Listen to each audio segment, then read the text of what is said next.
E Hulk tem sondagens do Brasil e do exterior. Vídeo de hoje do canal do Nicola traz uma declaração do empresário dele sobre o futuro do craque atleticano. Já no São Paulo, a informação não é boa. Há um meio atacante que pode deixar o clube de graça. Tem as últimas do mercado, bastidores, finanças e muito mais. Fala aí pessoal, sou Jorge Nicola, bem-vindos a mais um vídeo do canal. Sempre bom ter vocês por aqui, sem perder tempo, pedir para deixar like, se inscrever no canal e ativar as notificações. Bora direto pro giro de notícias para contar que as negociações pela renovação de contrato de Rodriguinho não avançaram.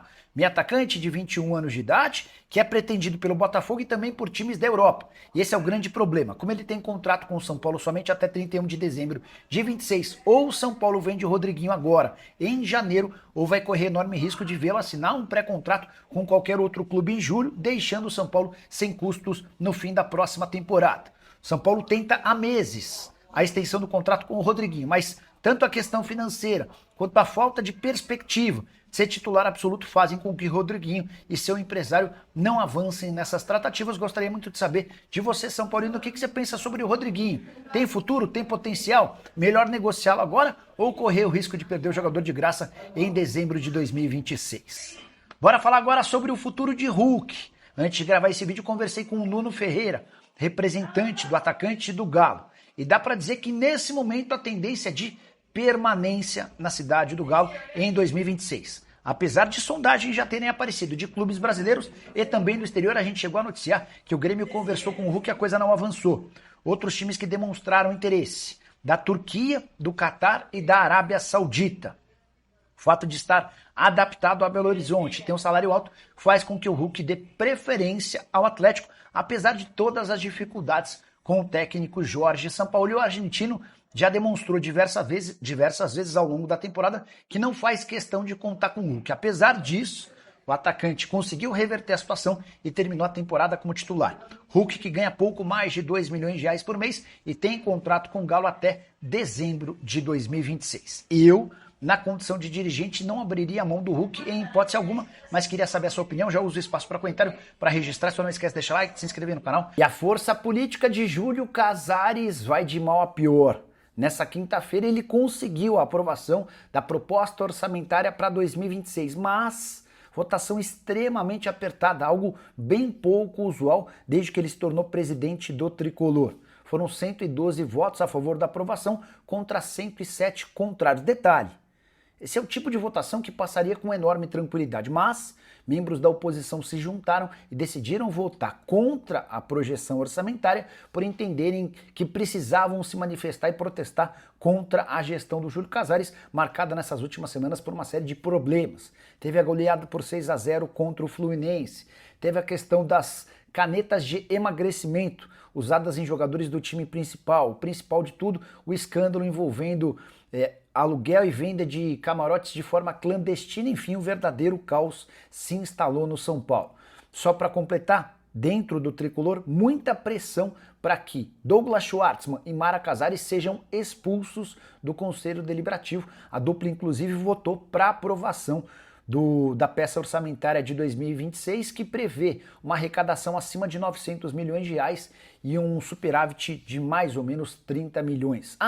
Só para completar sobre o São Paulo, informação importante: Tricolor e River Plate enfim se acertaram para aquela troca que fará com que Galopo se torne jogador em definitivo do River Plate, Enzo Dias e Gonçalo Tapia a caminho de forma definitiva do São Paulo. Seguinte, o São Paulo, ele está sempre de olho no mercado, e esse Marlon Freitas, que era um volante que poderia vir para o Tricolor Paulista, o Marlon Freitas, ele era um volante de marcação, que teve sucesso ali na Libertadores com o Botafogo, e num primeiro momento, o Ferrarese seria o cara da troca com o Vitinho, e por aqui, pelo lado do volante, seria Pablo Maia no Marlon Freitas. O Pablo Maia com 23 anos, o Marlon Freitas mais de 30, então não teve lógica nenhuma. E aí chegam notícias de lá do Rio de Janeiro, que o Marlon Freitas, ele sequer ponderou vir para o São Paulo. Ele é um jogador que o Botafogo até poderia aceitar, até mais fácil trazer do que o próprio Vitinho, mas o Marlon Freitas não gostaria de ter vindo, não. E o São Paulo fica caladinho nessa história, né? Enquanto todo mundo tá especulando a troca de 3 jogadores lá com o Botafogo, sendo o Rodriguinho, Pablo Maia e também o Ferrarese, e o São Paulo ele fica calado e não se manifesta em relação ali ao Pablo Maia. O Pablo Maia que é um jogador da equipe de base do São Paulo, que é um cara muito valioso, é um cara que o São Paulino sempre gostou, apesar da má fase que viveu agora no ano 2025, e o Tricolor ele segue firme e forte aí na tentativa de dizimar a equipe de base do São Paulo, perdendo 2 numa tacada só.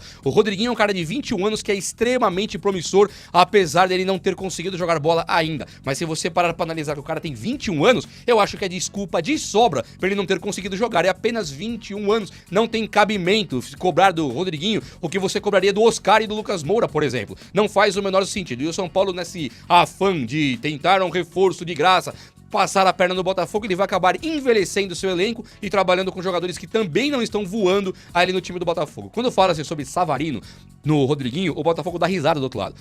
Não existe nada que pode ser considerado o ideal ali pro Botafogo enquanto o Rodriguinho no Savarino. Tem o lance da idade, verdade, mas o Savarino tem jogado como titular do Botafogo. Então o São Paulo não vai conseguir passar a perna desse jeito. Algum jogador meio machucado, bem mais velho, aí sim pode ser envolvido. Mas o São Paulo tem que se ligar porque essa troca ela vai beneficiar o Botafogo sim, vai deixar mais jovem o time do Botafogo sim, e o São Paulo vai acabar ficando mais velho, é uma coisa absurda. Quando falamos aqui, por exemplo, no Ferrarese, no lugar ali do Vitinho, você manda o Ferrarese pra lá e traz o Vitinho pra cá, o Vitinho é um jogador muito bom para lateral direito no Botafogo. O São Paulo ele tem aqui hoje o Igor Felisberto, ele tem também aqui os caras da equipe de base como o Ângelo, mas ele tem o Mike, Mailton e Cedric que ele acaba de contratar e promover. Não faz o menor sentido essa busca desenfreada por lateral direito. Mandou o Igor Vinícius inclusive pro Santos, o cara tá jogando por lá, e o São Paulo aqui procurando de novo um quarto lateral direito, isso desconsiderando os que estão na equipe de base. Dito isso, o Botafogo faz linha dura pra mandar o Vitinho e o São Paulo não faz linha dura nenhuma pra mandar o Ferrarese pra lá. O Ferrarese é um jogador de 27 anos,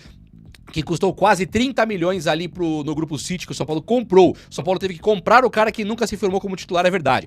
Mas o Ferrarese é o tipo de jogador que ele frequenta constantemente a seleção do seu país e é um jogador sim de valor. Não é, o Vitinho é muito mais que o Ferrarese.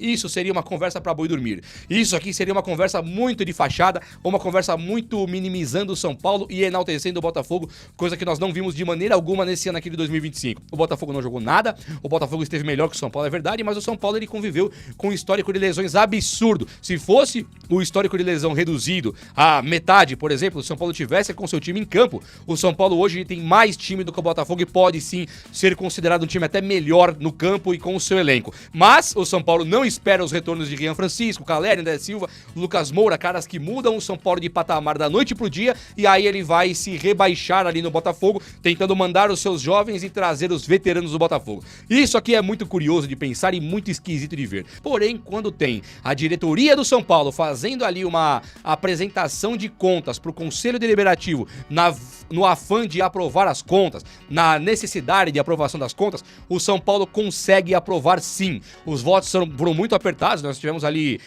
votos dos conselheiros do São Paulo que dividiram opiniões e 931 milhões em receitas foram ali aceitos, que é o que o São Paulo está apresentando para superavitar, se é que essa palavra existe, e ficar no superávit. O São Paulo planeja gastar vender 180 milhões em jogadores ali da equipe de base, gastar 893 reais no ano e ficar com superávit ali de 37 milhões. Desse valor todo que eu falei, quase 1 bilhão de lucro, quase 900 milhões de dívidas e tal, o São Paulo acabaria ficando com um superávit de 37 milhões,9 e vai ter 542 milhões dedicados ao futebol. Então aí, a metade do valor praticamente não é dedicado ao futebol. 542 milhões só com futebol. Então o São Paulo ele ainda continua numa situação de fracasso, pagamento de dívidas, clube social, juros e tem muita coisa rolando ainda. Só que o São Paulo ele consegue hoje pelo menos respirar novos ares, né? Se pensar 10 anos atrás, como é que você fatura 1 bilhão? Era impossível. Se você pensar 5 anos atrás,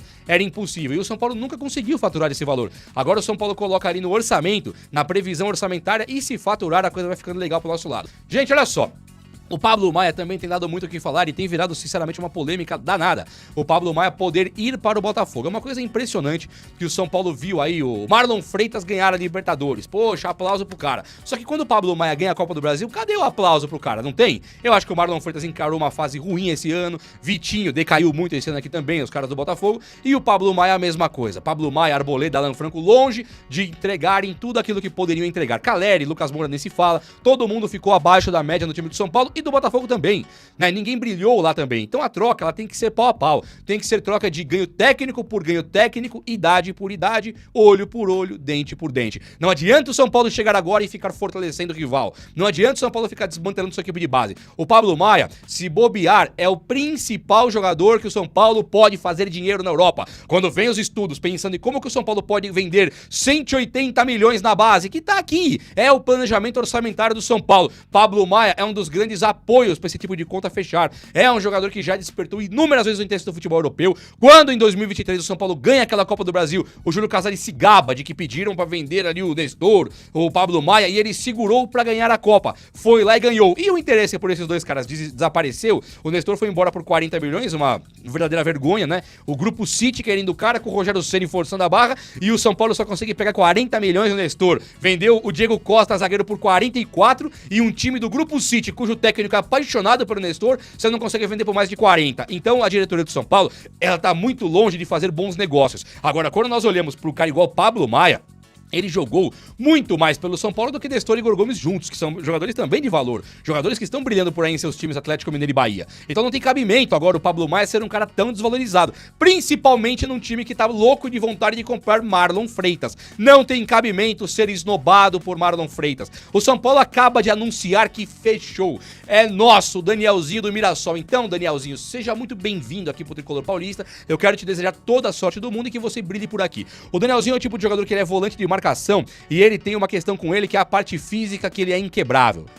Chegou no São Paulo, será que ele vai ser inquebrável aqui agora? Mas ele é inquebrável sim, é um jogador que ele fez praticamente todos os jogos do Mirassol no ano, e o Danielzinho é o tipo de jogador que ele tem a força física como característica principal dele, além do desarme e boa saída de jogo. O técnico Hernan Crespo tinha chegado e falado pro São Paulo, olha só, eu quero jogadores de mais saúde e caras mais jovens e tal. O Danielzinho, que é a primeira contratação oficial de São Paulo, já não vem com a idade que o Crespo tinha pedido, de 23 a 26 anos ali. O São Paulo já pega um cara de 31, que é o Danielzinho, e ele está muito preocupado em vender o Pablo Maia ou emprestar. Você percebe que é uma contradição plena que o São Paulo pratica? Eu concordo que o Danielzinho é um bom jogador. Eu concordo que a contratação do Danielzinho, ela não foi ruim, não, ela foi boa sim. Agora, se você contrata o Danielzinho pra somar com o Pablo Maia, pra somar com o Marcos Antônio Bobadilha, poxa, maravilha, nota 10, São Paulo. Fez a contratação que precisava, gastando baratésimo, tá tudo lindo. Agora, quando você, do nada, traz o Danielzinho e tenta se vender, emprestar o Pablo Maia, doar o Pablo Maia, e ainda tem a questão que o Bobadilha é um dos jogadores que São Paulo também estuda vender, aí não tem cabimento nenhum. Você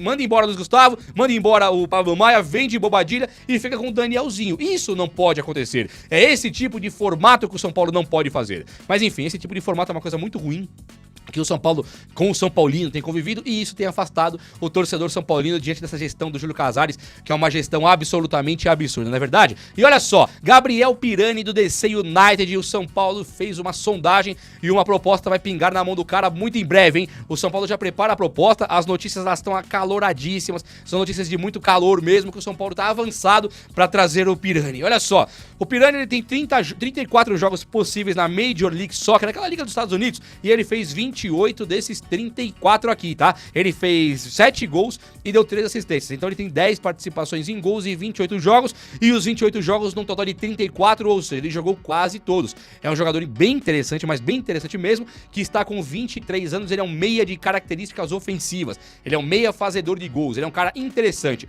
Ele tem o contrato aqui com ele é do Bertolucci Sports, né? Que quando é do Bertolucci, normalmente o São Paulo consegue fechar, né? Ele tem as portas abertas ali no São Paulo e uma relação muito impressionante com a diretoria do São Paulo. Que coisa incrível, não é verdade? Ei, Bertolucci. Gabriel Pirani tem ali os seus 23 anos de contrato com o time estadunidense até 31/12/26. Ou seja, o time não firmou o contrato com ele longo, né? Começou em 2024, acaba em 2026. Ele pode ter uma renovação de 1 ano, mas o valor dele de mercado tá ali na casa dos 2 milhões de euros. Então é um cara que vai custar ali 10, 12 milhões de reais se o São Paulo fosse comprar. Agora o São Paulo pode oferecer a metade e o time estadunidense vender também. Nada impede deles venderem. Você deve se lembrar desse Gabriel Pirani, ele foi do Santos da base, né? Jogou no Santos, depois Cuiabá, voltou pro Santos, Fluminense, Santos e foi embora pro United, lá do DC United, volta pro Santos, volta pro DC United. Gabriel Pirani é um cara que está rodando muito por aí e é normal, né? Você vê esse tipo de situação quando o jogador, ele é agenciado por esse rapaz aí, o Bertolucci, né?